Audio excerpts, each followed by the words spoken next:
Hey everybody, welcome back to the channel. Robert Doyle here, back with some crypto news for you. Just want to keep you up to date with what's going on in the crypto world, so let's get into it. Crypto markets see largest short liquidations in 15 months, guys. Ether leads the token surge. Crypto markets had over 700 million in liquidations on short trades. Man, guys, you got to understand, we don't set the market, guys. We're small fish, right? Even if you're putting 500,000, million in, you're still a small fish in the grand scheme of things. And these bigger players can crush you. So just be careful what you're doing. I'm not a financial advisor, but know that people are getting wrecked out here, okay? What else we got here? Oh, great. Britain's new prime minister is a crypto bro. So the last prime minister in Europe, was it Truss? She lasted about 44 days. I don't know exactly what happened. Not a lot of us do, but we have a new prime minister in the UK. And that is this gentleman here. And he is pro-crypto, which is what we want to see, right? If only we could get an American president that was pro-crypto. I don't know. We'll see what happens, guys. We'll see what happens. But this is just talking about, you know, how he's there, he's working, he's been in crypto before, and he's pro for it. So we'll see how this shakes out. I'm not going to read you that whole article. You don't need to know too many details on him. But Andreessen Horowitz, guys, if you don't know A16, was it A16H? You need to. They're one of the biggest crypto, God, what is it? Venture capital. Back to it. Andreessen Horowitz went all in on crypto at the worst possible time. That is unfortunate for them. All cryptocurrency prices soared last year. No investor bet more in the sector than Andreessen Horowitz. The storied venture capital firm had developed a reputation as Silicon Valley's greatest crypto bull, thanks largely to a 50-year-old partner named Chris Dixon, who was one of the evangelists for the blockchain technology powering cryptocurrencies, could change a business. Hit Unit was one of the most active crypto investors last year, and in May announced a 4.5 billion crypto fund. Was it billion? I think it was billion. If you know that movie, you're probably close to my age. Anyways, prices for Bitcoin and other cryptocurrencies have plunged in the past year. We know it's terrible, I know. But anyways, long story short, these guys are still going to be okay, right? How many billions have they made off the investments they have? You can't win all the time, right, in crypto, guys. You got to understand that. But if you win more than you lose, then you can be successful. CFTC chair says Ethereum is a commodity. This is where I censor the video and just go crazy. I don't, you know, my feelings towards this, guys, is how can you sit there and call Ethereum not a security? I mean, like, Ethereum's not a security, right? Okay. Altcoins. I got you. Discuss Bitcoin, but there are other altcoins out there. There is Ether, for example. There is Ripple. Is Ether a security? So, Bob, I'm not going to comment on specific crypto assets and whether they are a security or are not a security, but you captured the definition very well. You captured it. Am I giving you my money for you to go off in a venture, or I'm relying on your efforts and the efforts of your colleagues? And right, if you don't know who this skinny, creepy looking dude is, that's Vitalik Buterin, founder of Ethereum. What's he talking about? Is he talking about raising money for Ethereum with Bitcoin? Hold on. It's not the launch that we have, so we are going to start the Ether pre-sale in a couple of weeks. The Ether pre-sale. So the Ether pre-sale will be an opportunity for anyone to, for Ether is the internal currency inside of the XRP and Ripple. Now, is there a big window of opportunity for people to get in, or is there just like a one-day opportunity? No, it's something we're thinking of. It might be 45 days, it might be 30, it might be 60 days. Okay, so there's plenty of time. Sort of an incremental thing. Earlier you go in. The earlier you get in, the better price you get. Let me turn to what's a security. A token, a digital asset, where I give you my money and you go off and build Ethereum, right? You have some company you want to start or something you want, and in return for me giving you my money, you say, you know what, I'm going to give you a return. Or you can get a return in the secondary market by selling your token to somebody. That is a security, and we regulate that. We regulate that. Unless we get paid by banks to not regulate it and just forget about it, that it ever happened. It's cool, man. Whatever. Anyways, when I see people talking about Ethereum's a commodity before Ripple gets clarity, I don't even want to talk to you. I don't even want to hear it. Really don't. Like, plain day, they're raising money to build the thing. And just to describe what a security is, Ethereum is a security, guys. I mean, it's probably not going to go that route now because of all of this stuff, but let's be honest, it's a security. UK seeks to regulate Bitcoin, crypto similar current financial instruments. Report. The Financial Services and Markets Bill passes the House of Commons and heads to the House of Lords. Draft bill seeks to establish digital assets such as BTC and regulated financial instruments. Lawmakers are consulting with stakeholders and industry leaders throughout this process. Bitchin'. This is bitchin', guys. Legislators in the UK voted to recognize Bitcoin and digital assets as regulated financial instruments earlier today. That's my bad British accent, sorry. The lower house of Parliament, known as the House of Commons, read the previously discussed Financial Services and Markets Bill, which seeks to establish a framework for ongoing regulation of digital assets, guys. Digital assets are going to be regulated very soon, and we all are going to just have money come and shower us.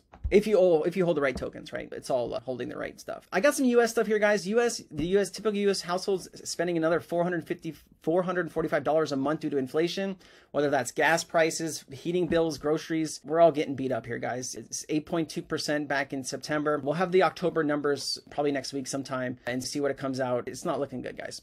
63% of Americans are living paycheck to paycheck, including nearly half of six-figure earners. I know around the world, people are like, oh, you make 100 grand a year, like you're rich. Okay.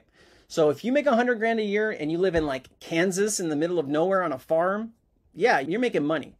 But if you live in San Francisco, New York, LA, some of these other cities like Seattle, some places in Texas are getting a little more expensive, Arizona, those places can be costly, right? 4 or 5 grand a month for mortgage or rent. And then you have your car payment, insurance.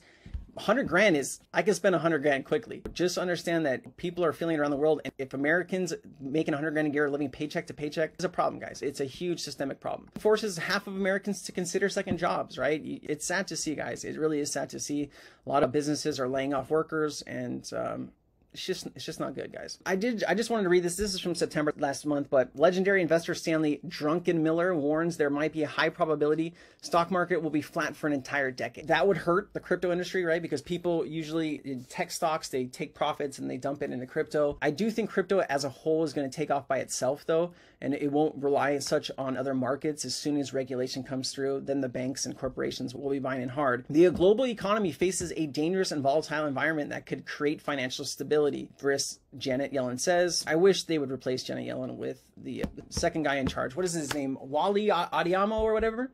Wally's pro-crypto. I really like Wally. Regulators increase their power over crypto, but with little to show for it, right? Federal regulators are notorious for bogging down industries and stifling economic growth with a myriad of regulations, which is why most industries are loath to ask Congress to enact more regulations, yet that's precisely what the cryptocurrency companies and investors alike are asking for. The fact of Congress has yet to consider any crypto-specific legislation has left regulators to their own devices, to which they have responded by adopting a strategy of regulation through enforcement. This is the SEC. They're not here to protect us, guys.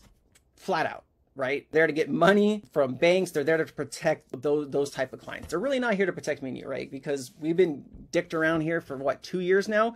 The SEC does not have a case. They need to go ahead and settle this shit with Ripple, but we're still fighting. And it's good that we have such an amazing community of people that stand up for what's right. And those people are probably going to be very highly rewarded here in the future. So yeah, we do need some actual real legislation for crypto, and I do think we're going to get it sooner than later, guys. The UK adopting it, America can't be too far behind. I know it looks like we're just sitting on our asses and not doing anything, and that's probably true, but things can happen pretty quick. If there's a systemic issue and they need liquidity or they need to do something, they will make it a top priority. Let me tell you, it just is going to take something pretty catastrophic and bad to happen for that to take place, which is unfortunate, right? You would think they would be willing to look into the future and say, hey, this technology is cheaper, faster, smarter, easier to use, a no-brainer. The problem is the big banks, right? They want their fees, guys, right? They make their 3% anytime you use your Visa card or your Amex card, right? They're making their money. They don't want this new system, right? But you're going to have to adopt it. I went over this last week, but if you missed that news, Ripple brings the benefits of on-demand liquidity to France and Sweden. Bitchin', I like it. The company's Lemonway, Paris-based European payment institution Lemonway, I love the name Lemonway, has partnered with Ripple to decrease payout times in their customers by streamlining cross-border payments. Boom, on-demand liquidity. Boom. And then what else we got here? We got Xbot in Sweden to enable instant, affordable retail remittances. They just keep building the network, guys. You got to keep building the network. Corridors, right? It's a 4-minute video. I'm not going to play that, guys. But I want you to listen to this. if you stayed through this whole video, I appreciate you and I love you for it. I really do. And I wanted to save this for last. This is an extremely important video. Listen to what this gentleman says. He's a developer on the XRP ledger. He's a very bright and brilliant young man, but listen to what he says about the value of XRP, right? It's not just like the market cap where everyone thinks, oh, it needs to be 100 trillion or 50 trillion, whatever. It's about debt and what is put onto the ledger, right? And so listen to what this gentleman has to say. Anybody out there that's telling you they know where the price of XRP will go has no idea. Absolutely zero clue. But I'll give you a tiny hint of an idea of what could happen. So XRP is it's a financial instrument of value. And that instrument is basically, the instrument's really liquidity between different other instruments like bonds, stocks, currencies, all everything basically. Guys, the bond market is 4 times larger than the stock market. Yeah. And the XRP is only worth the value of the things that are issued on it because it would cost XRP to buy those things on the network and use that liquidity. So what ends up happening here is not only do you have to issue all of the equity, but you've also got to issue all of the debt. So XRP is only bound by... So they issue all the debt, guys. So that could be pretty important, right? If they put the bond market or the stock market, right? The DTCC, which processes a lot of those payouts for stocks and bonds and different stuff, they're digital now, right? They've gone digital. The former head of the DTCC is an advisor at Ripple. I don't know if they're going to use Ripple's technology, but it sure would make sense if they did. And that's a lot of cash. By the fiscal responsibility of the people that issue assets on it, which is obviously irresponsible. So XRP could be at $100, $100,000, $1 million. It depends on how many assets you want to issue onto the network. So if you wanted to issue $100 trillion worth of equity, cool. That's a lot of money on the network. What happens if they want to issue another $500 million worth of debt? That also adds value to the network. So there really is a mind-blowing amount of wealth, essentially, that can basically be flowing through these networks that we can't even comprehend because of that debt question of being able to issue more and more value. You know what would be pretty interesting, guys? If somehow, I'm just talking out of my ass right now, just so you understand that. But wouldn't it be interesting? You know, the U.S. has, what, $30 trillion in debt? It'd be interesting if they put everything onto the ledger and boosted the price of XRP pretty high and then use like the escrowed XRP to pay off the debt. I could see some crazy stuff like that happening. You know, if the US really wants to like do something crazy, they could negotiate that escrowed XRP, right?